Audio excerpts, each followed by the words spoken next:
Welcome to the class number 35, friends. In the previous video, we have discussed why bank don't fund you in the liquidity crunch time. Now we will throw some more lights on the previous concept. So we will understand in this video different ways to manage your fund requirement in working capital. If you have any requirements of investments of funds in your working capital, then how do you manage that requirement? Let us understand that from this video. So I have, for simplicity purpose, I have taken example of only stock and debtors. I have ignored all other current assets. So stock and debtors, suppose this is the total amount of stock and debtors. So what does it represent? It represents your total investments. Assuming no other current asset, of course, it represents your total investment, that your short-term investment. Of course, it is a current asset, then it is your short-term investment. Then how do you arrange that funds? How do you arrange this investment amount? First, promoters own funds, including your quasi-equity that we have already covered. If you arrange that funds from your own pocket or your friends, family, relatives, etc., then you have used your long-term funds to make the short-term investments. You have used the long-term funds to make the short-term investments. Second source are the creditors. We have discussed in the previous video. That is non-institutional support, of course. So these creditors gives you support for short-term purpose only, for 12 months period only maximum. So in that case, you are using short-term funds for short-term investment purpose. The next is the institutional support. Before reading institutional support, we will read about others. Besides creditors, institution, you can use other sources from taking loans from outside market for both long-term purpose or short-term purpose. You can take the loan for long-term purpose, more than 12 months period, or short-term purpose, and use these funds to make investment in here, right? Then now discussing about institutional support, means you are taking loans from financial institutions, banks or NBFCs. You can take the loans for long-term purpose and short-term purpose from them. So if you're taking loans for long-term purpose, you can take the term loans, general purpose term loans, which means that these term loans you can use for any business purpose. You can take LAP, you can take business loans, unsecured business loans, you can take drop line overdraft limit. If you opt for short-term loans, then you can opt for cash credit limit, overdraft limit, packing credit limit, LC, buyer's credit, supplier's credit, supply chain finance, bill discounting. There are multiple facilities available for you to manage your short-term requirements. These are the short-term funds that bank gives you to manage your short-term investments, right? So these are the different support you can take to manage these short-term investments. If I summarize this, then all these three represents the outsiders. These are the promoters own funds, these are the outsiders, right? And the outsiders funds can be short term and can be long term also, but the promoters own funds are always long term, right? So if I summarize this, then the total funds that you took can be promoters funds and the outsiders funds. The outsiders funds can be taken for short term purpose or long term purpose, but the promoter funds, I have already explained, they are always for long term purpose only, right? So you have read the concept that the short term funds that you take, these can only be used for short term purpose in the business.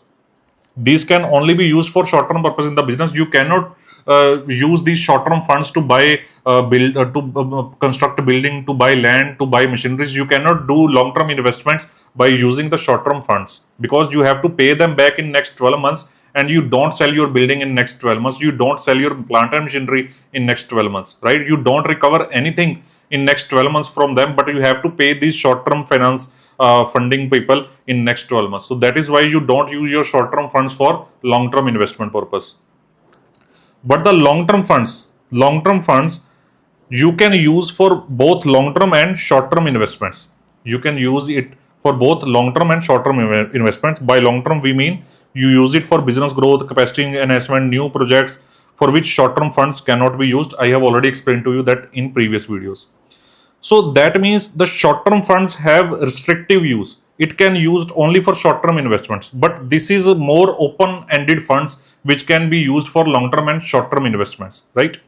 So due to restrictive use, it is always considered better to use short term funds for short term investments first. So you cannot use short-term funds for making long-term investments. So it is always better that whenever you get any short-term funds as a support in your business, you use these funds fully for making your short-term investments. You don't spare even a single penny out of these short-term funds for making any short-term investments, because you cannot use them anywhere else, right? So it is always preferred that you use these short-term funds for making the short-term investments, because they cannot be used anywhere else. But you can't meet all requirements from short-term sources, since they are all from outsiders. Why would they finance it all without expecting some margin contribution from promoters itself? What does this mean? So I have said that you can use these short-term funds for making short-term investments. So you will say, sir, promoters funds are long-term funds, outsiders funds are short-term and long-term as well. So that means I will use all the funds of outsiders for making all the short-term investments, right? You will say that, right? But these outsiders who are giving you the short-term funds, who are these outsiders? These creditors. Forget about creditors, let's talk about the institution finance, which are more organized. These organized sector, these institutions giving you short-term finances, cash credit limit, OD limits, etc. So if you are using all these short-term funds for making all of your short-term investments, then these institutions will say, why should we give all the investments requirement from our funds only? You should contribute your own margin also. We have already covered that concept in previous videos relating to requirement of promoter margin in the business. So that margin requirement is true for short-term investments as well. If you are taking short-term investments from any outsiders, in particularly from any organized sector of outsiders, then you have to contribute your own margin as capital as well in some short-term investments. So that means you have to infuse some long-term funds as well for in these short-term investments, right? So this is what I wanted to talk about.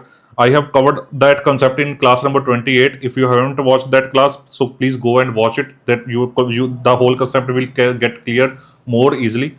Now in next class we will throw some more light on concept of net working capital. We will elaborate it more, and then we'll come for another topics related to MPBF and more technical analysis, right? Stay tuned with this channel. Thank you very much.